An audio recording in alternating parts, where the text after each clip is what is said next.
ಈ ಮಣ್ಣಲ್ಲಿ ನಮಗೆ ಆಶ್ರಯ, ಅನ್ನ, ವಿದ್ಯೆ, ಬೆಳಕು, ಆರೋಗ್ಯ ಕೊಟ್ಟಂತಹ ವಂಶ ಯಾವ್ದಾದ್ರು ಇದ್ರೆ ಅದು ಯದುವಂಶ.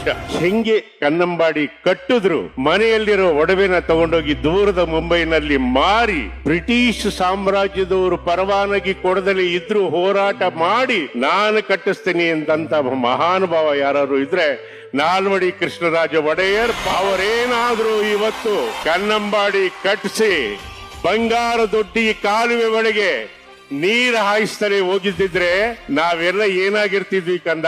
ಇವತ್ನವರೆಗೂ ನಾವು ಹೊಗೆ ಸೊಪ್ಪು ಬೆಳ್ಕೊಂಡು ಬದುಕ್ತಾ ಇದ್ವಿ ಅಂತ ನಮ್ಮ ತಾಯಿ, ನಮ್ಮ ದೊಡ್ಡಮ್ಮ ಹೇಳಿದ್ದನ್ನು ಕೇಳಿದೀವಿ.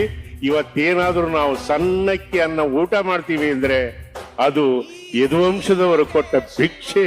ಆ ಅನ್ನನ ನಾವು ಯಾವತ್ತೂ ಮರೆಯಲ್ಲ. ಹಂಗಾಗಿ ಇವತ್ತೇನಾದ್ರೂ ಈ ದೇಹ ಬೆಳೆದು ನಿಂತಿದೆ ಅಂದ್ರೆ ಅದಕ್ಕೆ ಯದುವಂಶದವರು ಕೊಟ್ಟ ಭಿಕ್ಷೆ ಅಂತ